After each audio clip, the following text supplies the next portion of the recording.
Class second year کا چوتھا سبق مولانا محمد حسین آزاد کا تحریر کردہ محنت پسند خردمند ہے۔ پہلی عبارت سیر کرنے والے گلشن حال کے دوربین لگانے والے ماضی استقبال کے روایت کرتے ہیں۔ جب زمانہ کے پیراہن پر گناہ کا داغ نہ لگا تھا اور دنیا کا دامن بدی کے غبار سے پاک تھا تو تمام اولاد آدم مسرت عام اور بے فکری مدام کے عالم میں بسر کرتے تھے۔ ملک فراغ تھا اور خسرو آرام رحم دل فرشتہ مقام گویا ان کا بادشاہ تھا۔ وہ نہ ریت سے خدمت چاہتا تھا نہ کس سے خراج باج مانگتا تھا، اس کی اطاعت و فرما برداری اس میں ادا ہو جاتی تھی کہ آرام کے بندے قدرتی گلزاروں میں گلگش کرتے تھے، ہری ہری سبزے کی کیاری میں لوٹتے تھے، آب حیات کے دریاؤں میں نہاتے تھے۔ اس کا سیاق و سباق ہم یوں لکھیں گے: مولانا محمد حسین آزاد مجموعہ مضامین نیرنگ خیال میں شامل مضمون محنت پسند خردمند میں مقفع نثر کا نمونہ پیش کرتے ہوئے تمثیلی انداز میں محنت کی عظمت کو واضح کرتے ہیں۔ تمثیل کے تمام کردار اسم با مسمہ ہیں۔ ملک فراغ، بادشاہ خسرو آرام، ریت خوشحال اور فارغ البال تھی۔ خود غرضی کے باعث فریب کے جاسوس، سینہ زوری کے شیاطین اور ان کی اولادیں غارت، تاراج، لوٹ مار، خود پسندی، حسد کے آنے سے ملک فراغ کا رنگ بدلا، احتیاج اور افلاس راج کرنے لگا۔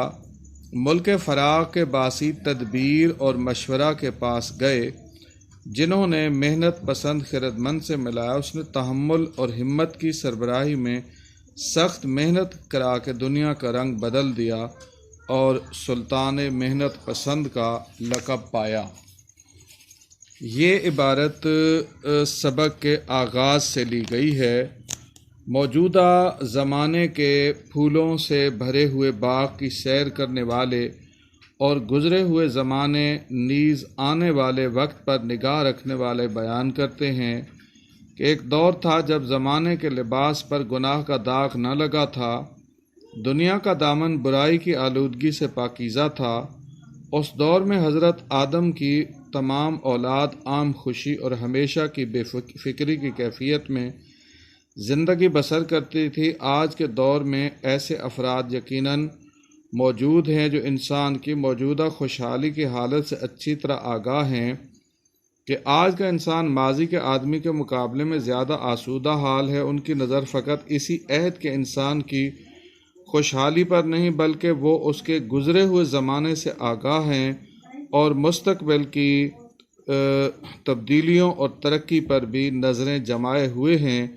انہیں دانشور کہا جاتا ہے۔ اہل دانش بیان کرتے ہیں کہ حضرت انسان نے معصومیت کا عہد دیکھا ہے۔ انسان پر ایک زمانہ گزرا ہے جب اس نے گناہ کا کوئی کام نہ کیا تھا۔ دنیا میں اس وقت تک برائی رائج نہیں ہوئی تھی۔ یہ ایسی حسین اور مثالی خوبصورت دنیا تھی کہ تمام انسان انتہائی خوش و خرم زندگی گزار رہے تھے، کسی کو کوئی پریشانی نہ تھی۔ بہت بڑی کائناتی حقیقت یہ ہے کہ جہاں گناہ ہوگا یا برائی ہوگی وہاں انسانوں سے خوشی روٹھ جائے گی اور پریشانیاں جنم لیں گی۔ ابن آدم نے آغاز زندگی میں ایک لطیف دور گزارا جس میں کسی قسم کی آلائش اس کی زندگی کا حصہ نہ تھی۔ اسے عہد معصومیت سے موسوم کیا جا سکتا ہے۔ ملک فراغ تھا، خسرو آرام رحم دل فرشتہ سیرت گویا ان کا بادشاہ تھا۔ وہ رعایا سے خدمت نہیں چاہتا تھا، نہ کسی سے خراج باج یعنی ٹیکس مانگتا تھا۔ ملک فراغ کی کہانی بیان کی گئی ہے، یعنی وہ ایسا ملک تھا جس میں لوگ غموں، دکھوں اور پریشانیوں سے بچے ہوئے تھے۔ ہر شخص کا دامن خوشیوں سے لبریز تھا، زندگی راحتوں سے مالا مال تھی۔ وہاں رہنے والے لوگوں کے بادشاہ کا نام خسرو آرام تھا، جو بڑا ہی نرم مزاج، لوگوں سے محبت سے پیش آنے والا، سختی اس کے مزاج میں نہ تھی، فرشتوں کی طرح معصوم تھا۔ وہ اپنی رعایا سے یہ نہ چاہتا تھا کہ اس کی کسی قسم کی خدمت کریں۔ اسی طرح ملک فراغ کے لوگوں سے مالیہ نہ لیتا تھا۔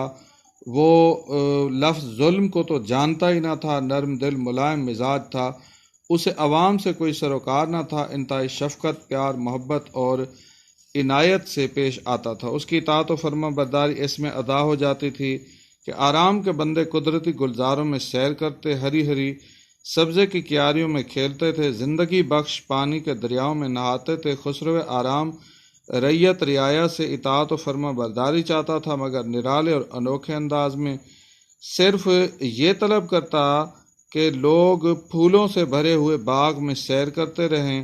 وہ لوگوں کو خوش دیکھ کر مطمئن ہو جاتا تھا۔ یہاں مطمئن توئے کے ساتھ ہوگا، یہ تے کے ساتھ غلط لکھا ہوا ہے۔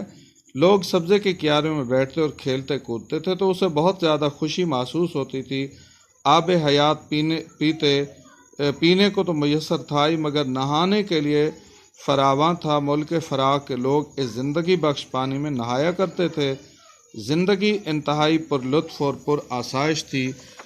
مذہبی حوالے سے ابتدائے آفرینش کے زمانے کو ہندو مت کے مطابق ست یگ، عیسائیت کی روح سے سنہری دور گولڈن پیریڈ، اسلام کی روح سے باغ عدن کہا جاتا ہے۔ حضرت آدم علیہ السلام کو تخلیق کے بعد جنت میں ٹھہرایا گیا، جہاں آرام ہی آرام تھا اور وہ دکھوں سے بافراغت تھے۔ ضروریات زندگی بغیر کسی کوشش کے مل جاتی تھیں۔ علم معاشیات کے مطابق انسان نے آغاز میں غیر ملکیتی دور میں زندگی گزاری۔ تمام اشیاء قدرتی طور پر تیار ہو جاتی تھیں، لوگ اپنی ضرورت کے مطابق استفادہ کرتے اور باقی مال چھوڑ دیتے تھے۔ انگریز دانشور جانسن کے مضمون an allegorical history of rest and labour سے اخذ و ترجمہ اس تمثیل میں آرام کے دور سے محنت کے عہد تک انسانی زندگی کے تغیرات پر روشنی ڈالی گئی ہے۔ زبان مقفع ہے، کردار اسم با مسمہ ہے۔ صنعت تجسیم پرسونیفیکیشن کے استعمال نے تحریر کو بامعنی اور پر لطف بنا دیا ہے۔